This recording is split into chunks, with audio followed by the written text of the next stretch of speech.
Hello नमस्कार दोस्तों। जैसा कि आप लोग जानते हैं कि कल हम क्लास 10th के ज्योग्राफी का पहला चैप्टर करवाए थे। उनका जितना ऑब्जेक्टिव बना था लगभग लगभग हम सारा कंप्लीट करवा दिए थे। आज ज्योग्राफी का ही इकाई का वो कल हम संसाधन चैप्टर करवा दिए थे। इकाई 1 का को हम करवा रहे हैं प्राकृतिक संसाधन है। क्या है? प्राकृतिक संसाधन है। इनका देखेंगे आप लोग पहला क्वेश्चन क्या है। बारी बारी से हम इनमें करवा देंगे, आप लोगों को देखते जाइएगा। तो जैसा कि पहला क्वेश्चन आप लोग जानते हैं, इनका पहला क्वेश्चन है, कल 20 तक करवाए थे, आज 21 से। पहला क्वेश्चन है कि भारत में पहाड़ों से भरी भूमि कितना % है। पहाड़ों से कितना % भरी भूमि है। तो आप लोग क्या बोलेंगे? 21 नंबर का आंसर क्या हो जाएगा? आप लोग पहले बनाते चलिए, बाद में हम उनका आंसर बता देंगे। समझ गए ना? तो बताइए 21 नंबर का क्या हो जाएगा। तो 21 नंबर का आपका करेक्ट आंसर क्या हो जाएगा? ऑप्शन नंबर सी इनका बिल्कुल राइट हो जाएगा। क्या हो जाएगा? ऑप्शन नंबर सी इनका बिल्कुल राइट ऑप्शन हो जाएगा। चलिए क्वेश्चन नंबर दूसरा देखिए 22 का, कि मृदा निर्माण में निम्न प्रक्रिया शामिल होती है। मृदा के निर्माण में कौन सी प्रक्रियाएं शामिल होती है। तो मृदा निर्माण में कौन सी प्रक्रियाएं शामिल होती हैं 22 नंबर का। तो आप लोग 22 नंबर बताइए क्या होगा 22 का आंसर। 22 का भी क्या हो जाएगा आपको? ऑप्शन नंबर अपक्षय भी हो जाएगा और अपर्दन दोनों क्रिया से क्या होता है? मृदा निर्माण होती है। इसलिए इनका ऑप्शन नंबर क्या हो जाएगा? ऑप्शन नंबर सी इनका भी हो जाएगा बिल्कुल राइट आंसर, इनका ऑप्शन नंबर सी। अब चलते हैं क्वेश्चन नंबर 23 को देख लेते हैं। क्वेश्चन नंबर 23 क्या है? अब देखिए क्वेश्चन नंबर 23 में प्रायद्वीपीय भारत की नदी घाटियों में कौन सी मिट्टी मिलती है। जितने भी प्रायद्वीपीय भारत की नदियां हैं इनमें कौन सी मिट्टी मिलती है? काली मिट्टी, लाल मिट्टी, रेतली मिट्टी या जलोढ़ मिट्टी। कौन सा मिट्टी होता है? आप लोग बताइए कौन सा मिट्टी होता है। तो इनमें जलोढ़ मिट्टी होती है। कौन सी मिट्टी होती है? जलोढ़ मिट्टी। तो इनका राइट आंसर क्या हो जाएगा?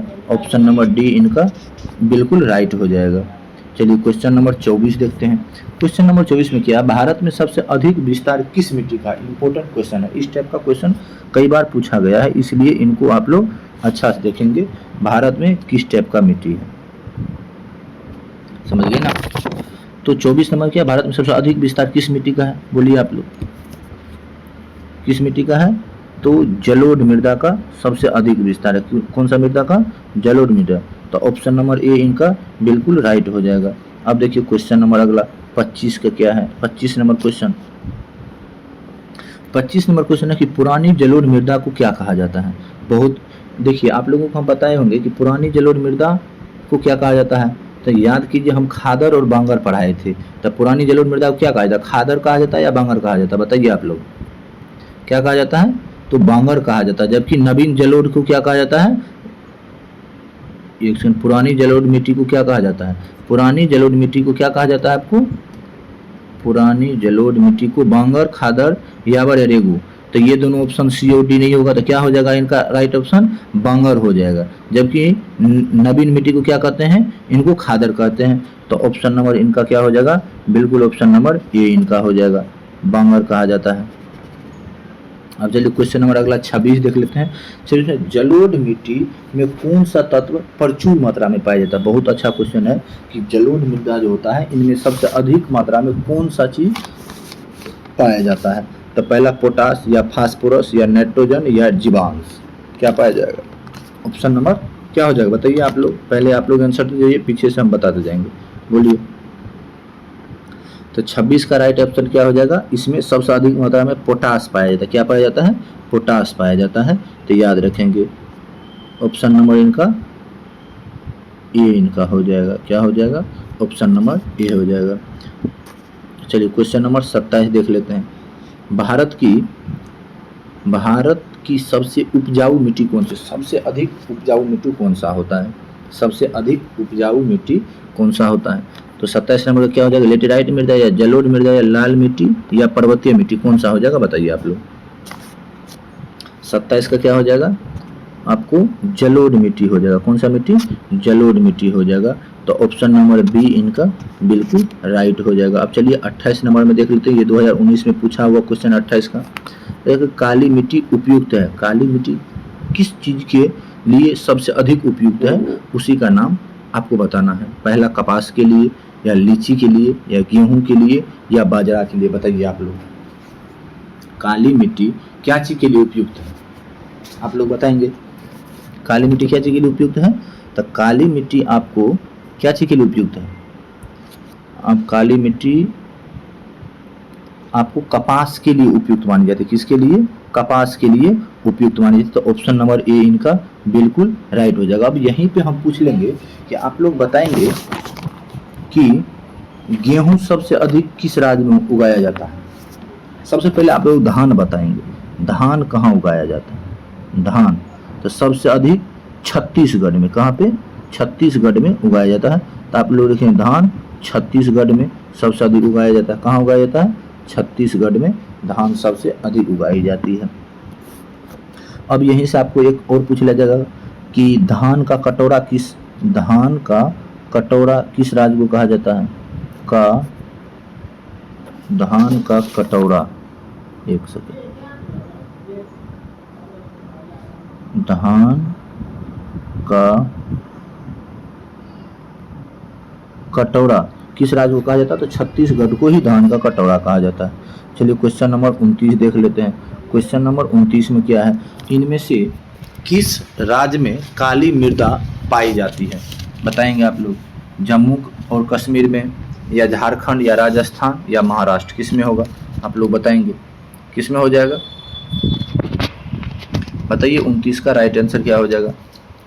29 का ऑप्शन नंबर डी हो जाएगा। आपको क्या हो जाएगा? ऑप्शन नंबर डी हो जाएगा। महाराष्ट्र में काली मृदा पाई जाती है। कहाँ पाई जाती है? महाराष्ट्र में पाई जाती है। अब आ जाते हैं क्वेश्चन नंबर 30 में। देखिए क्वेश्चन नंबर 30 में क्या है? काली मिट्टी का दूसरा नाम। बहुत इंपॉर्टेंट क्वेश्चन है कि काली मिट्टी का दूसरा नाम क्या है? बताइए काली मिट्टी का दूसरा नाम क्या है? रेगुर मृदा भी इनको कहा जाता है। काली मिट्टी को रेगुर मृदा, इनको आप IMP लगा लेंगे, इम्पोर्टेंट है, समझिए ना। चलिए क्वेश्चन नंबर 31 देख लेते हैं। क्वेश्चन नंबर 31 है, लेटेराइट मृदा का रंग कैसा होता है? बताइए आप लोग, लेटेराइट मृदा का रंग कैसा होता है? पीला होता है, लाल होता है, काला होता है या भूरा होता है? बताइए आप लोग, लेटेराइट मृदा का रंग कैसा होता है? लेटेराइट मृदा का रंग कैसा हो जाएगा? बताइए। लेटेराइट मृदा का रंग लाल हो जाएगा। देखिए ना, नाम से आपको देखिए याद करना, इसको रटना नहीं है। देखिए लेटेराइट क्या चीज़ आ रही है आपको? लेटेराइट क्या चीज़ आ रही है? देखिए लेटेराइट में लो से स्टार्ट हो रहा है लेटेराइट, तो इनका नाम भी याद रखना। यदि लो से लेटेराइट होगा तो लो से लाल भी होता है। तो लेटेराइट मृदा का नाम क्या हो जाएगा? लाल हो जाएगा। क्या हो जाएगा? लाल हो गया। तो इनका याद रखना है कि लेटेराइट मृदा का रंग कैसा होता है? लाल हो जाता है। बस हो गया, सिंपल याद करना है। अब देखिए क्वेश्चन नंबर अगला देखते हैं। मरुस्थलीय मृदा का विस्तार निम्न में से कहाँ है?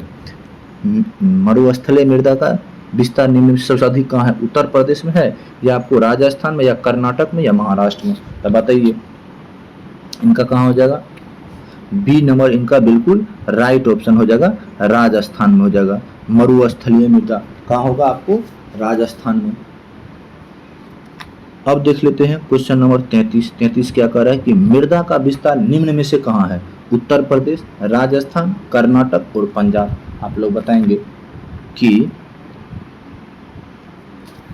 मृदा का विस्तार निम्न में से कहाँ है? उत्तर प्रदेश कहाँ जाएगा? इनका बिल्कुल राइट आंसर हो जाएगा आपको उत्तर प्रदेश हो जाएगा। उत्तर प्रदेश, एक सेकंड, उत्तर प्रदेश इनका बिल्कुल राइट ऑप्शन हो जाएगा, ऑप्शन नंबर 1 में। अब देखिए अगला है कि भारत में चारागाह के अंतर्गत कितनी भूमि आती है? अगला क्वेश्चन नंबर 34 देखेंगे।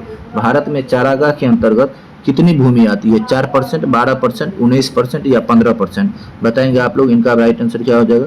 तो इनका राइट ऑप्शन होगा चारागाह के लिए मात्र 4% भूमि है। कितने परसेंट है?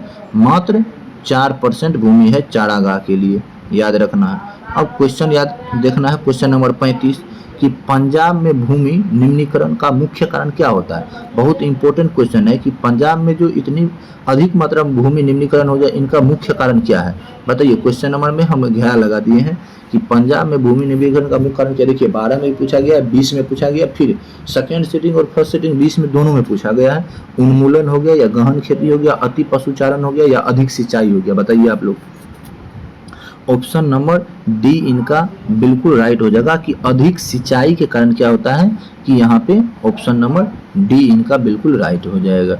अब देखिए 36 नंबर क्वेश्चन कि इनमें कौन उपाय भूमि ह्रास के संरक्षण में उपयुक्त हो सकता है। बताइए आप लोग, इनमें कौन उपाय भूमि ह्रास के संरक्षण में उपयुक्त हो सकता है। भूमि को जलमग्न बनाए रखना, बाढ़ नियंत्रण, जनसंख्या वृद्धि की दर में तेजी लाना, या इनमें से कोई नहीं। बताइए 36 का क्या हो जाएगा, 36 का क्या हो जाएगा बताइए आप लोग। 36 में क्या हो जाएगा, ऑप्शन नंबर बी इनका बाढ़ नियंत्रण। ऑप्शन नंबर क्या हो जाएगा, ऑप्शन नंबर बी इनका बिल्कुल राइट हो जाएगा। अब देखिए क्वेश्चन नंबर देख लेते हैं 37 में क्या है। 37 में क्वेश्चन नंबर बता रहा है कि भारत में भूदान के लिए रक्तहीन क्रांति की शुरुआत किसने की थी। बताइए कि भारत में भूदान के लिए रक्तहीन क्रांति किसने किया था। बताइए आप लोग। 37 का क्या हो जाएगा, 37 का क्या हो जाएगा, option number A Vinoba Bhave ने किया था। किसने किया था, विनोबा भावे ने किया था। किसने किया था, option number A Vinoba Bhave ने किया था, याद रखना है। अब देखिए क्वेश्चन नंबर 38, ये क्वेश्चन को भी आप इम्पोर्टेंट लगा लेंगे। इम्पोर्टेंट, जिनको इम्पोर्टेंट कर रहे हैं उनको, कि सोपानी कृषि किस राज्य में प्रचलित है। बहुत इंपॉर्टेंट, 16, 18, 22 में पूछा गया है कि सोपानी कृषि किस राज्य में प्रचलित है। बताइए आप लोग, हरियाणा, पंजाब, बिहार का मैदानी क्षेत्र या उत्तराखंड। बताइए सोपानी कृषि किस राज्य में प्रचलित है। तो उत्तराखंड। आप लोग जानते भी होंगे, हम क्लास में पढ़ाए भी है कि सोपानी कृषि उत्तराखंड का बहुत प्रचलित है। समझ गए ना। अब देखिए क्वेश्चन नंबर आपको, क्वेश्चन नंबर 38 देखिए ये तो सेम हो गया। सोपानी कृषि इनका भी क्या हो जाएगा, ऑप्शन नंबर वही हो जाएगा आपको, ऑप्शन नंबर डी इनका बिल्कुल राइट ऑप्शन हो जाएगा, क्योंकि ऊपर में सेम क्वेश्चन आ गया है दोनों। अब चलते हैं 39 नंबर में। 39 नंबर में क्या है कि मेढक को प्रजनन प्रक्रिया को बाधित करने वाला रसायन कौन सा होता है। मेढक जो प्रजनन करती है उनको प्रजनन क्रिया को नष्ट करने वाला या मतलब बाधित करने वाला रसायन कौन सा होता है। बेंजीन होता है, यूरिया होता है, एंडीन होता है या फास्फोरस होता है। क्या होता है इनका, ऑप्शन नंबर सी बिल्कुल राइट हो जाएगा। एंड्रीन होता है, मेढक में यही होता है, तो इनका बिल्कुल option number C right answer हो जाएगा इनका। अब देखिए हम आप लोगों को एक सेकेंड कि हम कुछ बात बताते हैं कि बिहार में, सबसे पहले हम ऊपर में लिख देते हैं कि कौन सा बिहार में। एक सेकेंड हम इनको क्लियर कर लेते हैं, उनके बाद आते हैं एक सही जगह। चलिए इनका तो पहले एक सेकेंड, इनका सी लगा लीजिए, सी हो गया इनका। अब आते हैं यहाँ पे, हम ऊपर में लिख देते हैं बिहार। क्या लिख दिए, बिहार। अब यहाँ पे हम आपको 4-5 बात पूछ लेते हैं। सबसे पहला बात कि आप लोग बताइए कि बिहार का राजधानी कहाँ है। पटना हो गया, बिहार का राजधानी पटना। 2 नंबर में आप बताएंगे कि बिहार में, आप लोगों को पूछ लिया जाएगा कि बिहार में सबसे अधिक मात्रा में दाल कहाँ होती है। तो बिहार में सबसे अधिक मात्रा में दाल कहाँ होता है, पटना में। उनके बाद तीसरा नंबर में पूछ लिया जाए आपको कि बिहार में सबसे अधिक मात्रा में गेहूं का खेती कहाँ किया जाता है। तो बिहार में सबसे अधिक मात्रा में गेहूं का खेती कहाँ किया जाता है, बताइए आप लोग। बिहार में सबसे अधिक मात्रा में गेहूं का खेती कहाँ किया जाता है, बोलिए आप लोग। और धान का भी बताएंगे आप लोग कहाँ होता है। तो गेहूं और धान का खेती कहाँ किया जाता है। तो ये दोनों आप लोगों के लिए हम आज HW देते हैं कि गेहूं और धान का खेती कहाँ किया जाता है। आप लोग कमेंट में बताएंगे सभी आदमी कि बिहार में सबसे अधिक मात्रा में धान और गेहूं का खेती कहाँ किया जाता है। ये दोनों का आंसर आप जितना आदमी देखेंगे, बिल्कुल हम कहते हैं ये कि मेरी तरफ से HW है कि बिहार में सबसे अधिक मात्रा में धान और गेहूँ का खेती कहाँ किया जाता है। आप लोग कॉमेंट में बताएंगे, कहाँ बताएंगे, कॉमेंट में बताएंगे। तो आज यहीं तक, इनके आगे मिलते हैं अगले दिन। तब तक के लिए आपका दिन शुभ हो। जय हिंद, जय भारत।